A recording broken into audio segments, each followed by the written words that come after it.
দেখছেন সংবাদ সারাদিন, জহিতা রয়েছে আপনাদের সঙ্গে। ফের উত্তরবঙ্গে মুখ্যমন্ত্রী হাসিমারা মালঙ্গি লজে রয়েছে মুখ্যমন্ত্রী মমতা বন্দ্যোপাধ্যায়। আজ নাগরাকাটা বন্যা বিধ্বস্ত এলাকা পরিদর্শনে যাওয়ার কথা রয়েছে মুখ্যমন্ত্রী মমতা বন্দ্যোপাধ্যায়ের। রবিবার নীলপাড়া রেঞ্জে প্রশাসনিক বৈঠকে যোগ দিয়েছিলেন মুখ্যমন্ত্রী। ফের উত্তরবঙ্গে মুখ্যমন্ত্রী মমতা বন্দ্যোপাধ্যায় বন্যা বিধ্বস্ত এলাকা ঘুরে দেখার পাশাপাশি প্রশাসনিক বৈঠক।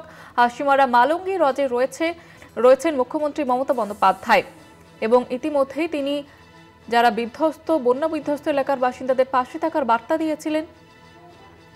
আমাদের সঙ্গে টেলিফোন লাইনে রয়েছে প্রতিনিধি সৌম্যদীপ সেন। সৌম্যদীপ, আজকে কি কি কর্মসূচি রয়েছে মুখ্যমন্ত্রীর?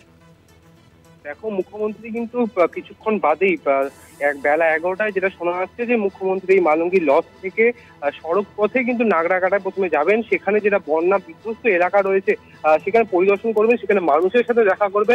পাশাপাশি গত রবিবার যে দুর্যোগ হয়েছিল সেই দুর্যোগে উদ্ধার কাজে যারা সাহায্য করেছে সেরকম 8 জনকে কিন্তু এদিন সম্মানিত করা হবে। এরপর সেখানে কর্মসূচির পরে কিন্তু তিনি সড়ক পথে শিলিগুড়ির উদ্দেশ্যে রওনা দেবেন। যেমনটা সকলেই জানেন যে শিলিগুড়ি থেকে তিনি ফের সড়ক পথে দার্জিলিং যাবেন, সেখানেও বন্যা কবলিত এলাকা পরিদর্শন করবেন মুখ্যমন্ত্রী। ধন্যবাদ জানাবো সৌম্যদীপ।